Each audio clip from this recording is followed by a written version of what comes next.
Welcome back to the Monster Farm Battle Card tutorial. This episode will cover how turns work and basic rules. So at the very start of a duel, both players have their monsters face down and shuffle their decks. You may also have other monsters in your extra deck, but they will only be there for special occasions.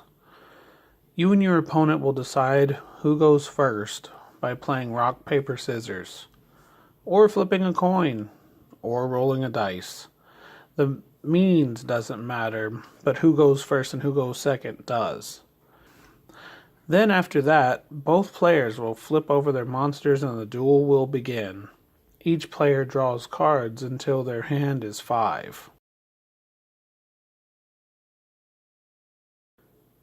The player who goes second starts. No, you didn't hear that wrong. The player who went second starts the duel. However, all they can do is make 2 cards guts. That's it. They can't attack or anything else. Then the player who got to go first starts their turn. They can attack or do other things, and when they're done, they can make guts. Then the second player draws until they have 5 cards. Every time during your draw turn, you draw until you have a hand of 5. Otherwise, you lose. And if you already had 5 cards in your hand, then your top card becomes guts.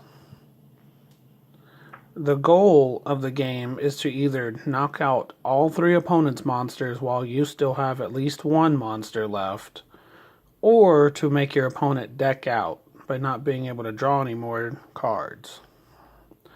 Those are the only 2 ways to win a duel. In the case of a draw, the person whose monster declared the attack wins. All of this may get to sounding confusing, but don't worry, it isn't. The best way to understand this game is just to play with it. Just play using the basic knowledge, and then watch the tutorials for more specific rules if you need help. Well, that's the end of this tutorial. Stick around for more. I translated this game with the help of some friends. The link to download it is in the description. Like, share, and subscribe.